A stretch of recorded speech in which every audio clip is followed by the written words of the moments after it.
back on the channel. Thank you for tuning back in. Today we're going to look at the 101 best performances of the 21st century. This is a list that was recently put out by The Ringer. We're going to get into it. I like this cover here. It's got some goated movies. Mulholland Drive, There Will Be Blood. Of course, Dark Knight, Heath Ledger. Is that from Parasite? And she from Us.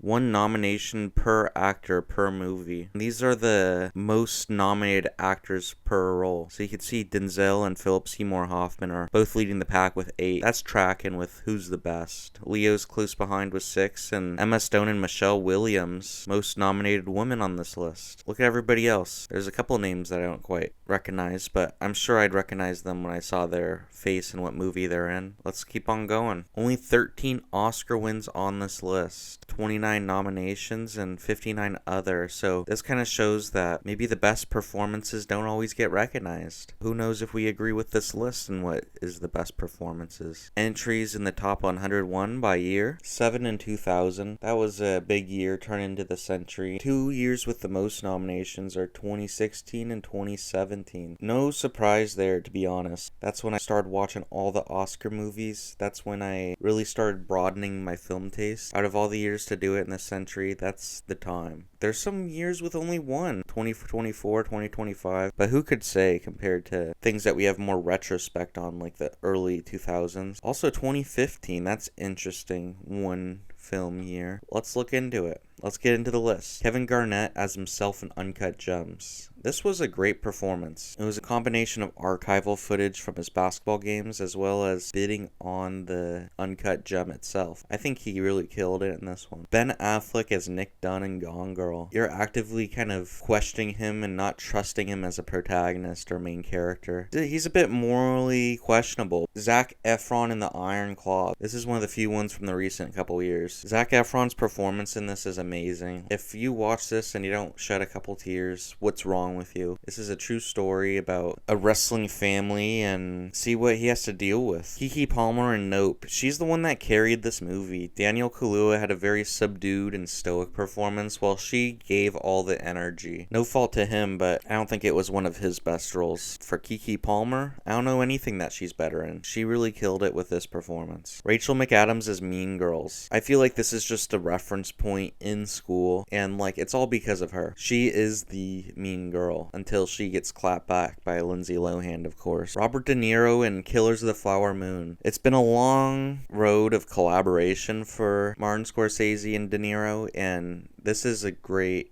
highlight of their career. I don't think it's their best or necessarily my favorite performance. You know, that could go to Goodfellas or Taxi Driver. They're not of this century. Out of this century, for De Niro, what do we have? We have The Irishman. I could take or leave that. We have Bad Grandpa, the Old People Go to Vegas movie. We don't have many bangers. And Killers of the Flower Moon, he was a friend of the Osage people, and we got to remember him for that. Nightcrawler. This is one of those movies that I was a little too young to see. I only saw the first half. My mom thought it was too much once he started breaking and entering and turned it off there, but little did I know I missed all the good shit. Then a couple years later, threw it back on. It's a banger. Jake Gyllenhaal, he's such a weirdo in this. He's so slimy and strange. It definitely is like his standout performance. Charles Melton in May December. This is a performance that kind of revealed itself as the movie went on. Something just felt off about it, but as the movie went on, you're like, something is wrong with this guy. Something is fucked in this guy's head. And once I realized that his son was more mature than him, like, I'm looking at this scene right here, and this is like the scene that I'm like,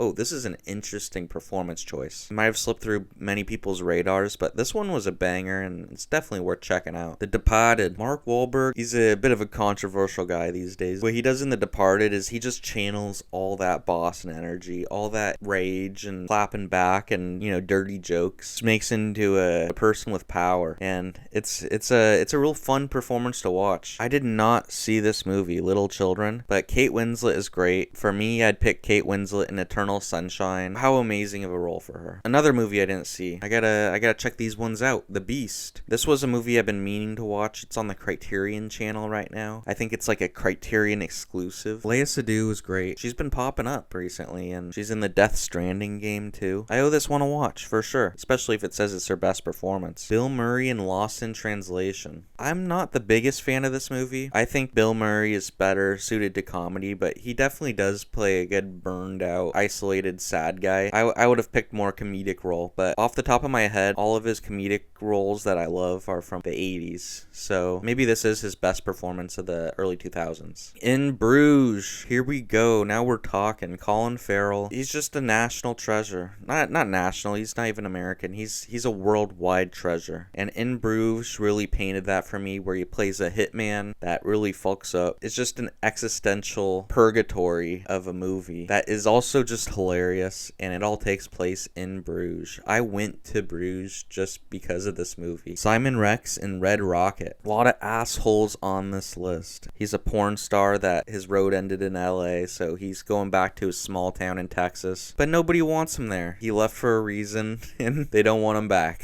It just goes darker and grittier and weirder from there. If you like a fucked up protagonist, check out Red Rocket. Willem Dafoe is on a renaissance right now. He started in the 80s, movies like Live and Die in LA. Now, he's the elder statesman of movies. You know, like, no matter the quality of the movie, he's gonna take it to the moon. And he's always making choices. This one is a complete masterclass in Willem Dafoe acting, because it is only two people, him and Robert Pattinson. And I'm sure Robert Pattinson's gonna be on this list somewhere, talking in old soliloquies and sailors' poems, and it's just such an interesting performance in this weird and twisted movie. Florence Pugh in Midsummer. This is a movie about grief, about being in a toxic relationship. This is definitely her best movie. Viggo Mortensen in A History of Violence. I just saw this one recently, and it was quite the performance, I gotta say. And I think he's one of our underrated actors. Of course, he was in Lord of the Rings, but he's also been doing all these weird Cronenberg movies, and he's been making a lot of interesting choices. This one is no exception. He's a family man, and he owns a local diner, and one day he's visited by the mob and confused with somebody else. Or is he confused with somebody else? He kills it.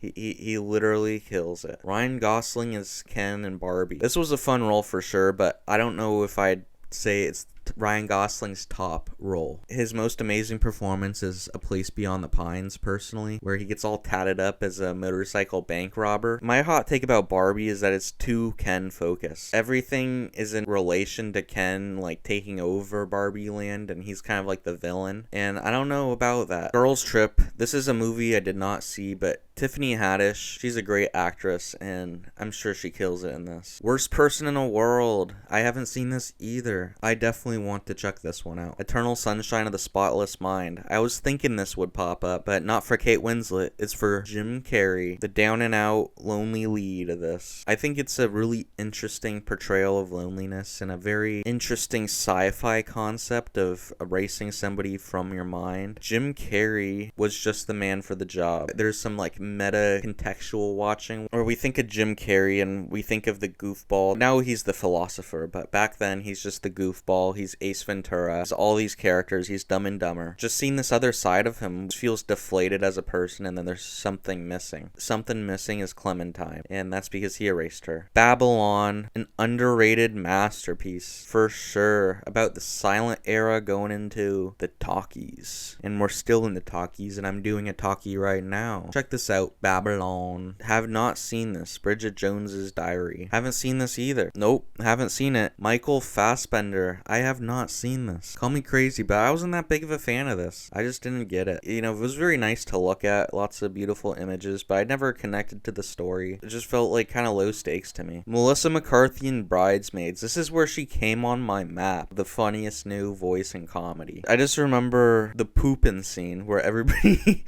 Everybody's got to poop and they all got to find a different place to do it. Melissa McCarthy, you can never forget where she chooses. And like that deserves a high spot on this list, so I'm glad to see her here. Jack Black in School of Rock. Jack Black is born to play this role. He's an inspirational teacher and he loves rock music. Hell yeah. This movie makes me think of things like Stand and Deliver, Freedom Riders, and it just does that with rock and roll. It's something the kids need to learn about these days. Glad it's on the list. Kiss Kiss Bang Bang, have not seen that, but Val Kilmer is quite the actor. He definitely deserves a spot on this list. Tom Hanks in Castaway. This is a one-man show. If he doesn't work in this, the whole movie doesn't work. And this is a hard movie to pull off. How do you act as if you haven't been in society for that long when there's a whole camera crew around you and you're taking breaks and going to Crafty? He's definitely one of our greats and he deserves a spot on this list. There's Robert Pattinson, and I'm glad that they chose this performance. Before the Safdies broke up, before Uncut Gems, they made Good Time. He's like the scummiest of the scum in this, and I'm all here for it. Running from one spot to the next, it's high octane. You have to see to believe. James Franco in Spring Breakers. I do not agree with this. I thought his performance was like pretty laughably bad. For Harmony Korine movies, I'm way more into Beach Bum, but Spring Breakers just doesn't do it for me, and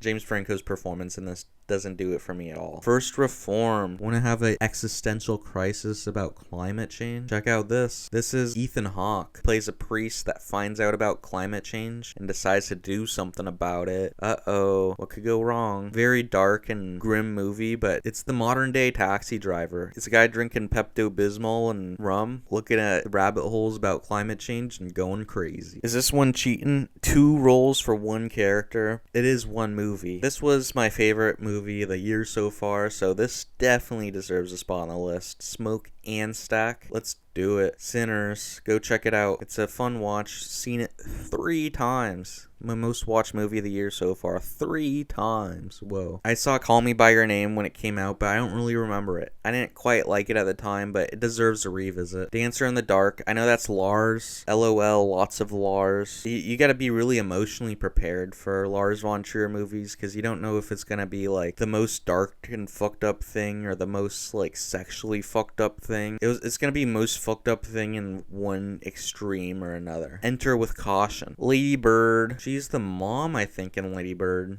Yeah, she was a good role model. I'll give her that. I was in high school at the time when Lady Bird came out, so a lot of the lessons that she imparted about life resonated with me because she was talking to a high schooler daughter. And look at that, right next to it, the Lady Bird herself. It's a real fun movie. One of the best high school movies of the current age. I can't really think of many other high school movies that really do it for me. Walk Hard, Dewey Cox, here we go. John C. Reilly, he's quite the performer. He could do the comedy, he could do the drama. I was just watching Magnolia, and he's playing an impotent cop in that one. He's also in Boogie Nights, all the Adam McKay movies. He's in Winning Time as the coach. He has so many talents, and Dewey Cox is a huge one. The music biopic hasn't been able to recover since. Dewey Cox is a parody that just keeps on getting better with age. Have not seen this one. Anne Hathaway is cool. What an alt performance this is. Rooney Mara. Not my favorite Fincher movie. Definitely low tier Fincher. This performance and also Daniel Craig. They're the 2 standouts of this movie. And Skarsgård. Blue Valentine. Have not seen this. I'm sure it's great. Old Boy. Now we're speaking my language. What a fucked up movie. You watch it and you're like, this is fucked up throughout. But then by the end you're like, this is a whole nother meaning of the word fucked up. Allegory of the Count of Monte Cristo and getting locked up and getting out to cause revenge. You'll never look at Octopus the same way. Emma Stone, she's like one of the most interesting performers working today. And La La Land is for sure the turning point in her career where she's deciding to take bigger swings and more interesting roles. I love her in the early 2000s comedies, but La La Land really shows her dramatic aspirations. You gotta love the music, you gotta love the dance, and I guess it's 9 years old now, but it's one of the modern masterpieces. I love Julianne Moore. She's great in the other Todd Haynes movie, May December, but I have not seen this one. Definitely have to check it out. Another one that's gone below the radar for me, Crouching Tiger, Hidden Dragon. Michelle Yeoh, we all know she's great in Everything Everywhere. Let's check her out in this. Why not? Ooh, American Psycho. People really look at him as an icon, but really, he's a crazy psychopath that is the complete opposite of a reliable narrator. It's such a stylistically interesting movie. Look at him. It doesn't look like there's a soul in there, and only Christian Bale could pull that off. I have not seen this, but I'm sure it's great. He is the Grand Budapest Hotel. Without him, there's no soul in the hotel. There's no vibes. Because this movie takes place in multiple time periods. And in the 70s time period, there's something lost. He kept the hotel in tip-top shape. It's such a beautiful movie, but also very heartbreaking one. Some more comedies, I'm glad to see this. Probably Will Ferrell's best and funniest role. You can't go wrong with this. They even brought him back for the Dodge Durango commercials, if you remember that. Will Ferrell's a legend, and like this is one of his most iconic parts. Gladiator is an epic ass movie, and Russell Crowe plays general that is disgraced, that has to come up in the gladiator pits. He's the rightful king, and he's gonna fucking kick some ass and spill some blood until everybody knows. I have not seen it. Forrest Whitaker, great actor. Whiplash, yes. I'll just say yes. I saw this a few months ago with a live jazz band, and it was one of the most amazing movie experiences I've had. J.K. Simmons was there in person, came out on the stage. The energy he brings to this, the toxic manipulator, but also serving as a role model and gatekeeper to the music industry. Are You Rushing? Are You Dragging? That will never not be a meme. The Favorite, one of my least favorite Yargos movies. Olivia Colman definitely kills it as the queen. The world revolves around her. The Favorite is referring to her favorite, so she must be a compelling enough character to cause that orbit. Delroy Lindo into Five Bloods. When I was watching this movie, I was mostly thinking of Chadwick Boseman as the standout performance. He's the one in the group leading the charge for their old buddy back to Vietnam. What an interesting movie about PTSD and trauma and getting all together, and what does going back actually mean? I have not seen this one. Great actress though. Mad Max Fury Road. Charlize Theron commits to this part and shaving her head and cutting off her arm. She's Furiosa. She's the schemer. She's the one with the plan and driving the water truck and with the hatred for the system. She's leading the mission, and you have to be a strong ass character to lead the mission. Love this movie. Just a big ass car chase. All visual storytelling. It's great. This is a mopey as fuck movie. Casey Affleck is definitely good in it, but he mostly plays a shell of a person in this. I don't know if it's a great performance or if just moping around is a performance in itself, but I would never rewatch this one. This was just kind of trauma porn. We're moving on. Gollum, Andy Serkis. This was a revolutionary performance because it so much relies on CGI, physicality of the actor doing the motion control, as well as just getting the voice right. Andy Serkis is the best creature. I also would put Planet of the Apes movies that he does up there as well. Gollum is the real antagonist. I hear a lot more talk about Gollum than I do about whatever that eye thing is. Moneyball. Here we go. Brad Pitt is the coolest, and he's gonna come in and revolutionize baseball. I'm in. Black Swan. Just saw this recently. If you saw what I watched in August, I gave a little review of this. I'll just reiterate that cool ass movie. Should have seen it before I made my short film. Could have taken some inspiration from it. Love the dance sequences. It was so precise and dramatic. I loved it. I have not seen this. I've only seen Paul Mescal in Gladiator 2.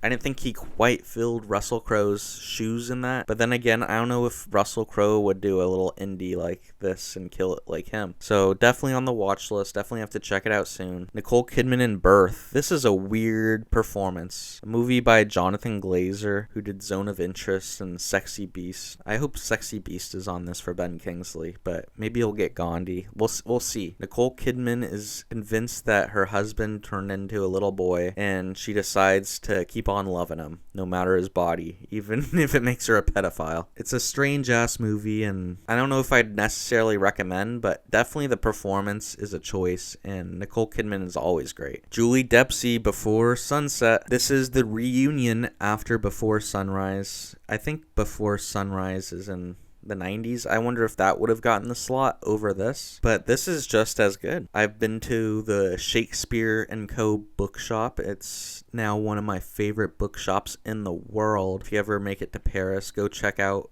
where this film takes place. Michael Stuhlbarg in A Serious Man. This is the most Jewish movie I've seen in the best way possible. I think a lot of Eraserhead when I watched this performance, and the paranoia and bottling things in and not wanting to tell anybody and just shit falling apart. Michael Stuhlbarg, definitely one of our great actors. My pops went to high school with him, which is like a little tie-in. Whenever he comes up in a movie, my dad likes to, snap his finger like Leo and point to the screen, say, hey, I know this guy. Definitely an underrated movie and an underrated performance in my opinion. So I'm glad it's getting rated so high. Is it underrated anymore? I don't know. Nick Cage, another double performance along with Sinners. For me, I'd put Pig above this. I think Pig is his best performance. It's all about quiet grief and trying to reconnect with the world after cutting yourself off for over a decade, and it's just a beautiful movie. You gotta love that Pig. But adaptation, super meta. He plays Charlie Kaufman, who is the screenwriter, being John Malkovich, which takes place during the making of this. And it's just such a weird movie that you gotta really just hop on the ride for. But I never confused these two. Never once in the movie was like, oh, that's Charlie and that's Donald. He plays it so well and so distinct, even though that they're twins. Gene Hackman in The Royal Tenenbaums. Besides Mooseport, this is his last movie. He was one of our all-time greats. My favorite performance might be Unforgiven, though, but of the 2000s, The Royal Tenenbaums, as the patriarch of the family, no nonsense. He doesn't conform to the Wes Anderson rules that he has for his actors, and he's just all the better for it. It was a real fun movie. I have not seen Michael Clayton. This is one of my blind spots, and I need to correct that soon. In the Mood for Love, getting some international movies up here. A real quiet movie about romance. Ooh, Fences. To me, this felt more like a play. I think it was a play. Viola Davis and Denzel give two amazing performances, and Viola Davis, probably her career best. You really see what a generational talent she is. This is the role that Cillian Murphy has been born to play. He's always been a side player in the company of Chris Nolan, but here he gets to take the main reins. He kills it with this, especially with Barbenheimer generating the hype and getting people back to the theater. You gotta commend this performance. Scarlett Johansson in Under the Skin. This is a movie that I just can't help myself but keep returning to. She plays an alien in this, shapeshift and eat people's skins and become them. And she's studying humanity. It's just very voyeuristic, very quiet until it becomes very loud. Yeah, this is definitely her best performance. Phantom Thread. The first time I saw this, my mind was blown by what happens. I won't say much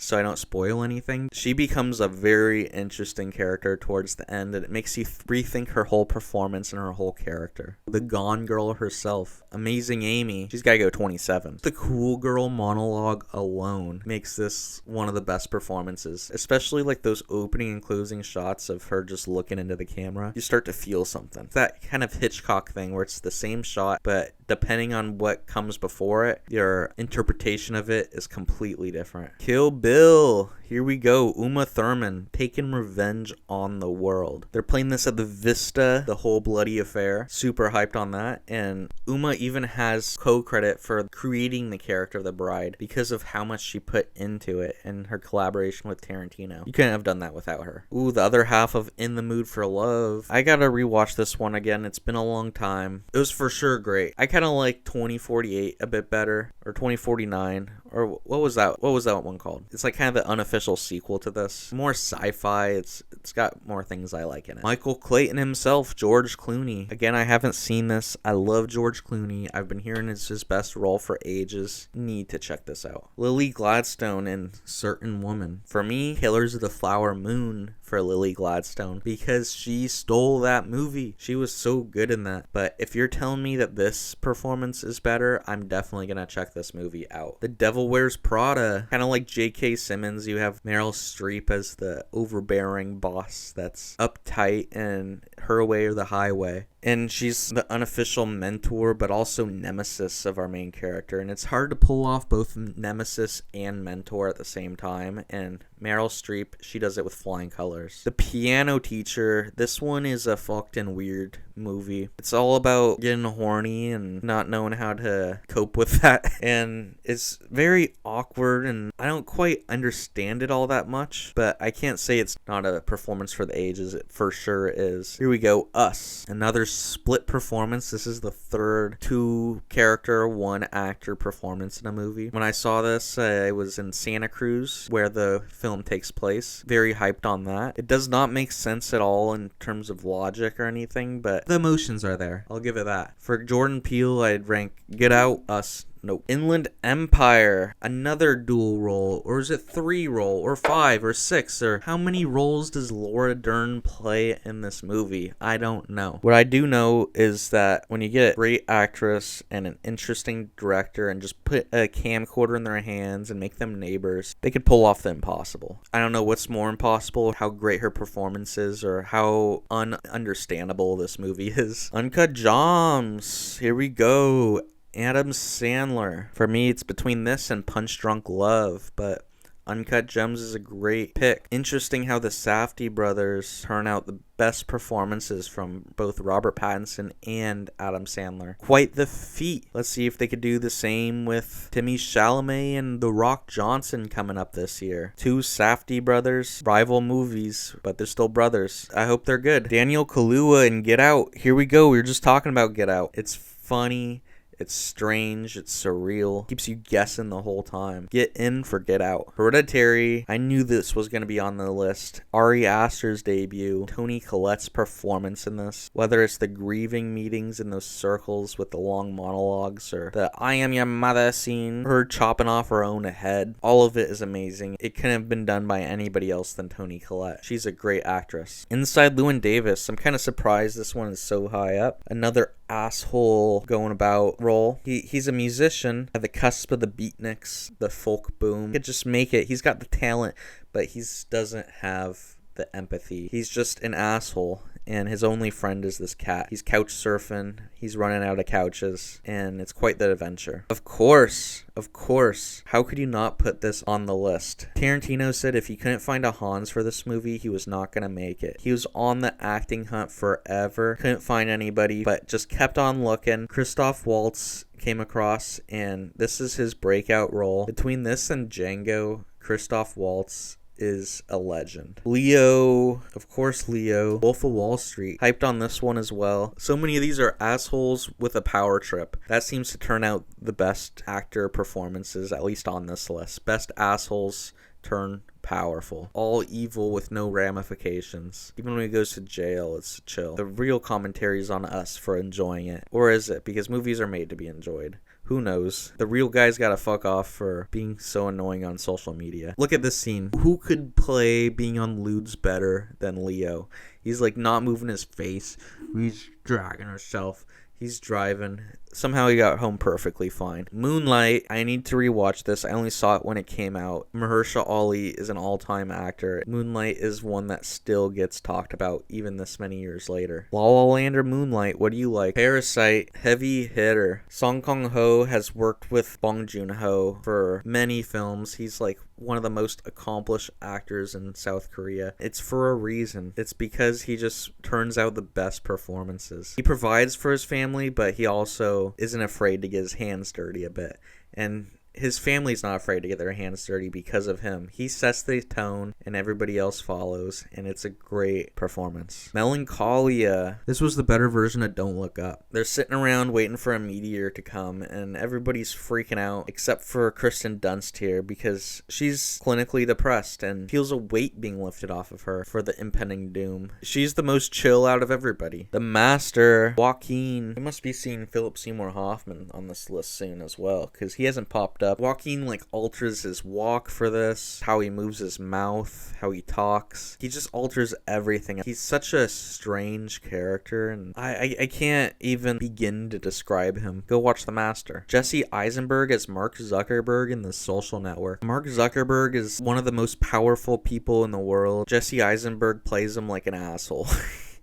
Aaron Sorkin did the writing, David Fincher did the directing, and Jesse Eisenberg did the assholing. Even from the first conversation scene where he's talking about 3 things at once and he's just trying to brag about how smart he is and that he's trying to make an empire. He doesn't care who falls by his wayside because he's just gonna keep on pressing on. And here's Denzel in Training Day. It illuminates like the corruption of the police department, but also as just an acting powerhouse performance. He's able to traverse the underbelly of LA and just get to the bottom of things in the most illegal and fucked way possible. Very sad about Heath Ledger passing way too young. The Joker is a performance to be remembered. He's not in too much screen time in this movie, but every time he is on screen, he's the most captivating. He kind of sets up a new type of villain that we see again and again, of not a villain after fame or money or power, but rather a villain that is after chaos. He takes that pile of money and he burns it, and that really changed the trajectory of what it means to be a villain. I love this pick. I love this pick so much. Javier Bardem as Antoine Chigurh in No Country for Old Men. Javier Bardem is one of our all-time actors, and he really transforms himself with the worst haircut imaginable into a calculated cold killer, kind of like the Joker. He's not like after fame or fortune or even revenge. Anybody that gets in his way is forced to contend with chance and coincidence, and he just carries out the actions. That's questioned a bit in the end, but people's lives are dependent on a coin flip in his eyes. There's no stopping him. Even at the end, there is no stopping him. He just keeps on moving on. I'm so glad that Tara is getting recognized. Cate Blanchett, probably her best role. I'd also say her as Bob Dylan in that one movie was amazing. She was the best Dylan out of all the Dylans, but in Tar, she just embodies it. This is about cancel culture. What do composers actually do? What do people that consume music actually want? Should we celebrate the art or artists? It's such a bold swing. Cate Blanchett really blows me away about the subtlety of her acting, the power behind her. Speaking of power, I knew Philip Seymour Hoffman was going to come up, and of course it's for the master, because he is the master of acting. Playing the head of Scientology, Lancaster Dodd, in a kind of a parallel to Scientology. It's about this writer that is starting a cult/religion. He's just got such charisma and such power. He's just a schemer. I need to see this again. There Will Be Blood. Here we go. Paul Thomas Anderson is showing up on this top 10. 2 movies, 3 actors so far in the top 10 for Paul Thomas Anderson. He knows how to direct the goated performances. And what's a more goated performance than Daniel Plainview in There Will Be Blood? He's evil. He's a capitalist. It shows the flaws of rugged individualism. Now let's see number 1. What is this? Our 4th